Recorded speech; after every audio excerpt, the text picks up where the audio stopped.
This video is my observations and opinions.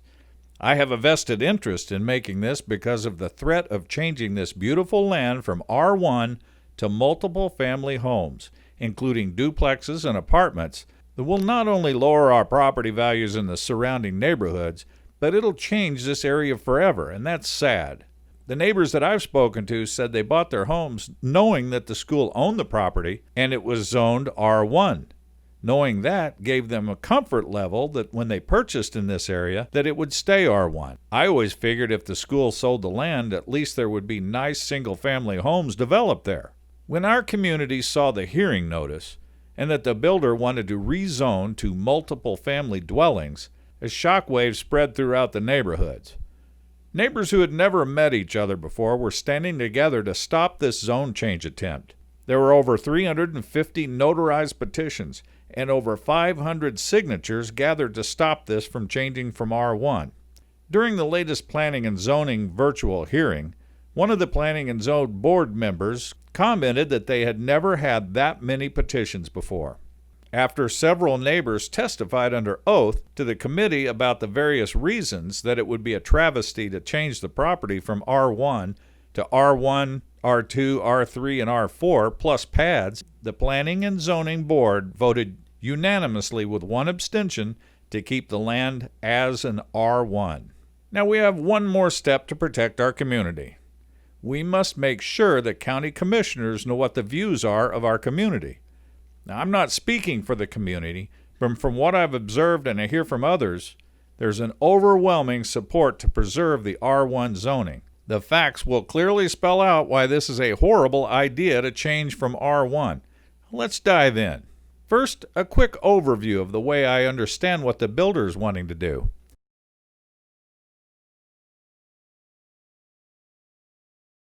This development's called Golden Avenue Estates.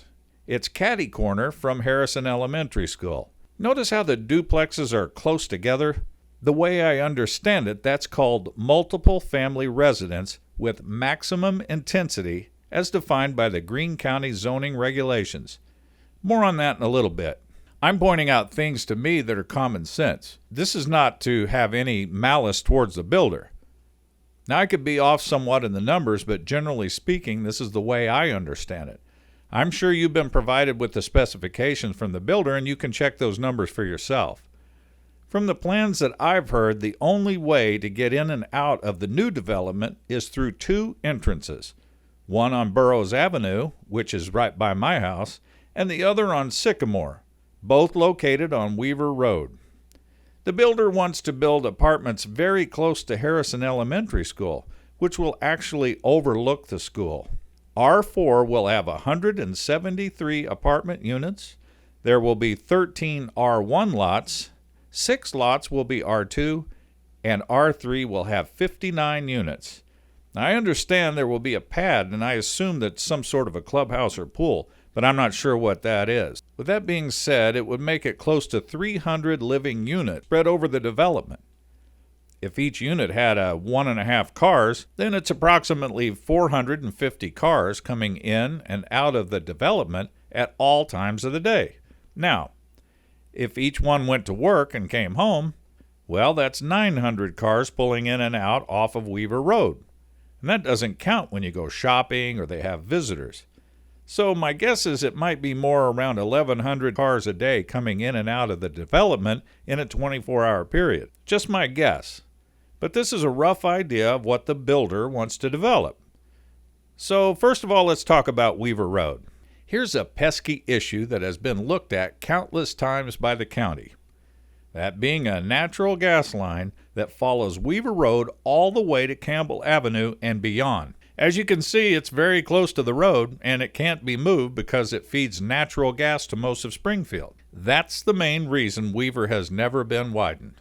A turning lane was put in front of Burroughs Avenue, but there's not one in front of Sycamore Road. As you can see, Weaver's a narrow and somewhat curvy and hilly road with a lot of traffic flowing constantly throughout the day. You can also see if there were exits in Burroughs and Sycamore, they're fairly close together, so it will be a real traffic jam in the morning when people are going to work or taking their kids to school, as well as coming home. Adding another 300 or 400 cars in each peak hour will make Weaver a nightmare to travel. And my stream boroughs will have a constant stream of cars waiting to turn into the development. If you go west on Weaver a few hundred feet, then you'll have a traffic mess at the four-way stop of Golden and Weaver. I live right there, and I know the traffic is terrible at least twice a day, especially when school's in. On top of the massive traffic jam, there's noise pollution that is getting much, much worse. Look at this aerial view of the school. Now, the way I understand it, the apartments are going to be somewhere where the trees and the large house, or in the general vicinity. There will be 173 units. Now, as a parent, I would not want my child attending a school close enough to be watched from those apartments. This aerial shot gives you perspective of the term maximum intensity as defined by the Greene County zoning regulations. This is Golden Avenue Estates that I mentioned earlier. See how close the duplexes are to each other? Let's compare that neighborhood in the area to the others. We'll do a 360 tour.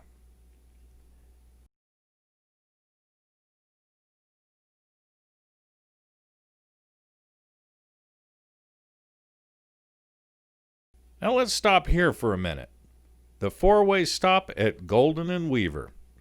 This is a traffic issue when school's in session. First of all, notice how close Harrison Elementary and McBride Elementary School are from each other. If you go about a mile further west on Weaver, you'll also have Wilson Creek Elementary.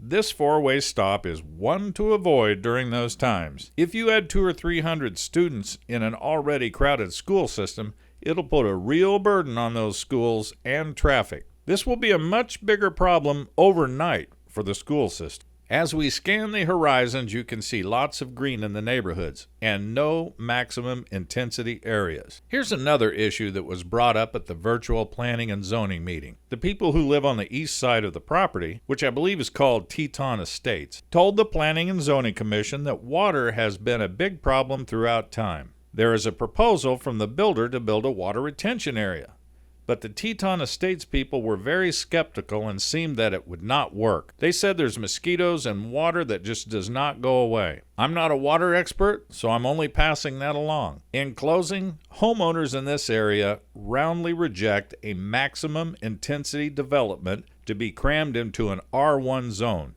This development will devalue our property over time. Traffic will be beyond a nightmare, for which Weaver will not be able to be widened, which also endangers the safety of our kids. There's the water runoff problem, our schools will be overcrowded, and the fact that the homeowners invested into their home with the knowledge that the property was zoned R1.